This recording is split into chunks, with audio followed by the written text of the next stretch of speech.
नगर निगम के अधिकारी को सुनीता का पोहा इतना पसंद आया कि उसने तुरंत मोहन से बात की।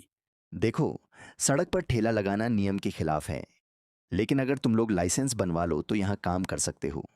सच में सर? हाँ, मैं तुम्हें प्रक्रिया बता दूंगा। धन्यवाद सर। उस दिन पहली बार सुनीता को लगा कि उसकी मेहनत सच में रंग ला सकती है।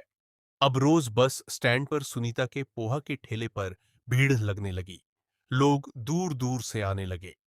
मेरे लिए 2 प्लेट पैक कर दो। मेरे लिए थोड़ा ज्यादा तीखा बनाना। यहाँ का पोहा पूरे शहर में सबसे अच्छा है। सुनीता मुस्कुराते हुए सबको पोहा देने लगी। एक दिन वहां एक युवक आया। उसके हाथ में मोबाइल और छोटा सा कैमरा था। उसका नाम था रोहित। वह शहर का एक फूड व्लॉगर था जो अलग अलग जगहों का स्ट्रीट फूड दिखाता था। भाभी, एक प्लेट पोहा देना। सुनीता ने प्लेट तैयार करके दी। रोहित ने पहला कौर खाया और उसकी आंखें चमक उठीं। वाह, ये तो कमाल है। रोहित ने तुरंत अपना कैमरा ऑन किया।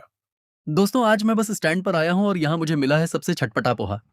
ये बना रही हैं सुनीता भाभी। मोहन और सुनीता थोड़ा घबरा गए। भाभी, मैं आपका छोटा सा वीडियो बना रहा हूं। सुनीता हिचकिचाते हुए। ठीक है, लेकिन मैं कैमरे के सामने कभी नहीं आई। घबराइए मत, बस जैसे आप रोज पोहा बनाती हैं वैसे ही बनाइए। सुनीता ने पोहा बनाना शुरू किया। कैमरे में उसकी मेहनत, मुस्कान और पोहा की खुशबू सब कैद हो गए। शाम को रोहित ने वह वीडियो इंटरनेट पर डाल दिया। वीडियो का नाम था गरीब बहू का सबसे छटपटा पोहा। कुछ ही घंटों में वीडियो पर हजारों लोग देखने लगे। लोग कमेंट करने लगे, वाह, यह पोहा तो जरूर खाना है। यह जगह कहां है? अगली सुबह जब सुनीता और मोहन बस स्टैंड पहुंचे तो वे हैरान रह गए। उनके ठेले के सामने लंबी लाइन लगी हुई थी। ये क्या हो रहा है? तभी एक युवक बोला। भाभी, हमने आपका वीडियो देखा था, इसलिए पोहा खाने आए हैं। सुनीता और मोहन एक दूसरे को देखने लगे। उन्हें यकीन ही नहीं हो रहा था। रघु और कल्लू की चुप्पी। उधर रघु और कल्लू दूर खड़े सब देख रहे थे। अब तो इसका ठेला पूरे शहर में मशहूर हो गया। लगता है अब हमें भी मेहनत करनी पड़ेगी। उस दिन सुनीता का सारा पोहा सिर्फ 1 घंटे में खत्म हो गया।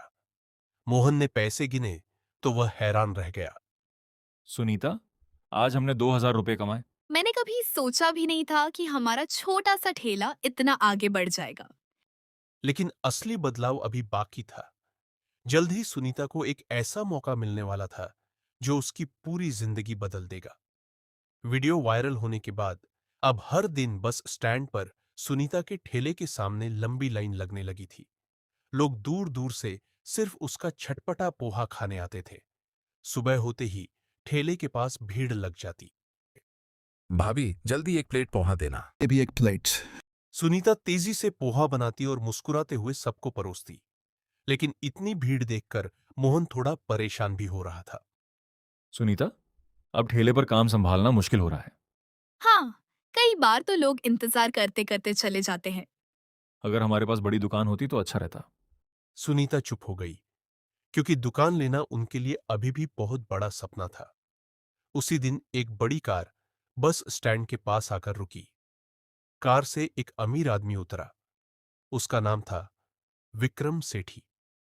वह शहर का एक बड़ा व्यापारी था। वह भी भीड़ देखकर सुनीता के ठेले के पास आया। भाभी, 1 प्लेट पोहा देना। जी, अभी देती हूँ। जैसे ही विक्रम ने पोहा खाया, वह कुछ सेकंड तक चुप रहा, फिर मुस्कुराने लगा। कमाल है, इतना स्वादिष्ट पोहा मैंने कभी नहीं खाया। मोहन थोड़ा घबरा गया। धन्यवाद साहब। तुम लोग कब से यह ठेला चला रहे हो? बस कुछ ही महीनों से। विक्रम ने चारों तरफ भीड़ देखी। फिर उसने मोहन से कहा, अगर तुम चाहो तो मैं तुम्हारी मदद कर सकता हूँ। कैसी मदद? मैं तुम्हें एक छोटी दुकान दिलवा सकता हूँ ताकि तुम अपना पोहा सेंटर खोल सको। सुनीता और मोहन दोनों एक दूसरे को देखने लगे। उन्हें विश्वास ही नहीं हो रहा था।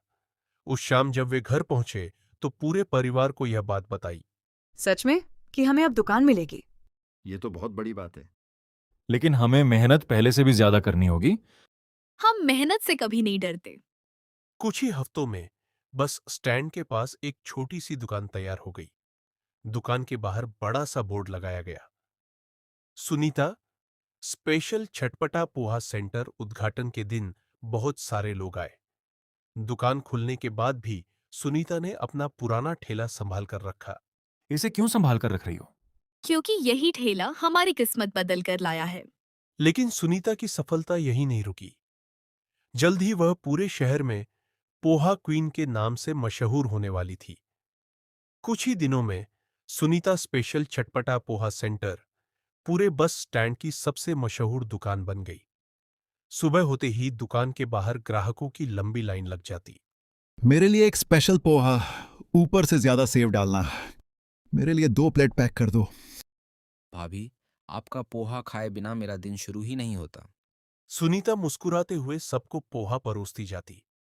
अब दुकान में मोहन के साथ 2 और लोग काम करने लगे थे। उधर पुराने ठेले वाले रघु और कल्लू भी यह सब देख रहे थे। पहले वे सुनीता से जलते थे, लेकिन अब उनकी सोच बदलने लगी थी। एक दिन रघु दुकान पर आया। भाभी, एक प्लेट पोहा देना। सुनीता ने मुस्कुराकर रघु को एक प्लेट पोहा दिया। भाभी, पहले मैं आपसे जलता था, लेकिन अब समझ आया कि आपकी मेहनत ही आपकी सफलता है। कोई बात नहीं भैया, मेहनत करने वाले कभी दुश्मन नहीं होते। कल्लू भी पास खड़ा मुस्कुरा रहा था। धीरे धीरे शहर के अखबारों में भी सुनीता की कहानी छपने लगी। एक दिन एक पत्रकार उसकी दुकान पर आया। नमस्ते सुनीता जी, हम आपके बारे में अखबार में खबर छापना चाहते हैं। सुनीता हैरानी से, मेरे बारे में? हाँ, ये गरीब बहू जिसने ठेले से शुरू करके दुकान तक का सफर तय किया। पत्रकार ने कैमरा चालू किया। आपकी सफलता का राज क्या है? बस मेहनत और हिम्मत। अगर इंसान हार नहीं माने तो भगवान भी उसका साथ देता है। अगले दिन अखबार में बड़ी हेडलाइन छपी, ठेले से दुकान तक, शहर की नई पोहा क्वीन सुनीता। जब यह खबर पूरे शहर में फैली तो लोग और ज्यादा संख्या में उसकी दुकान पर आने लगे।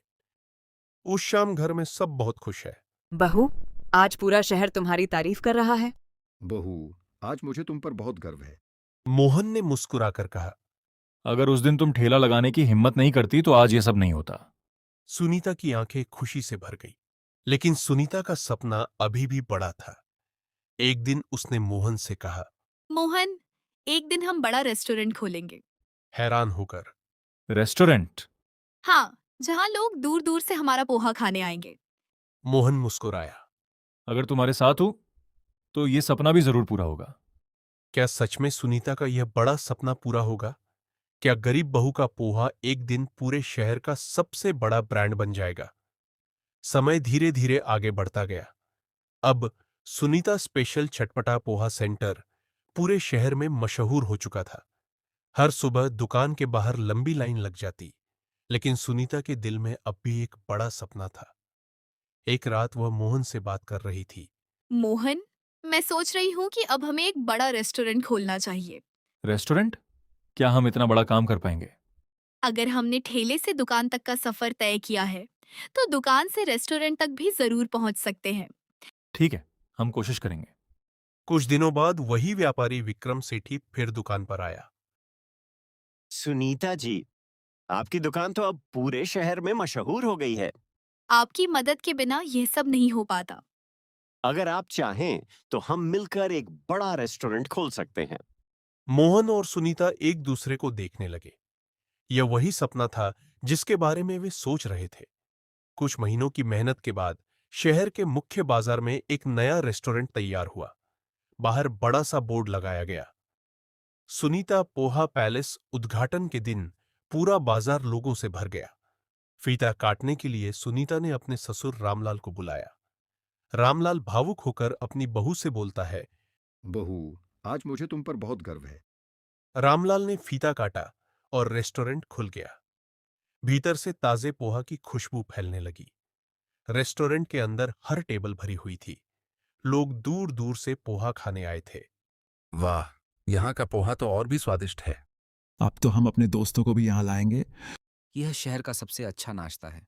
रेस्टोरेंट के कोने में सुनीता ने अपना पुराना ठेला भी रखा हुआ था। उस पर एक छोटा सा बोर्ड लगा था। यहीं से शुरू हुआ था हमारा सफर। मोहन ने मुस्कुराकर पूछा, तुमने इसे यहाँ क्यों रखा?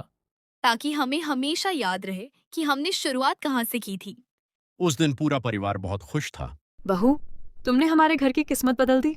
अब हमें किसी चीज की कमी नहीं। तुम सच में बहुत बहादुर हो। एक गरीब बहू जिसने सिर्फ 6,000 रुपये और हिम्मत के सहारे पोहा का छोटा सा ठेला लगाया था, आज वही बहू पूरे शहर की पोहा क्वीन बन चुकी थी। उसकी कहानी हमें यह सिखाती है, अगर इंसान मेहनत और हिम्मत से काम करे तो छोटा सा ठेला भी एक दिन बड़ा सपना बन सकता है।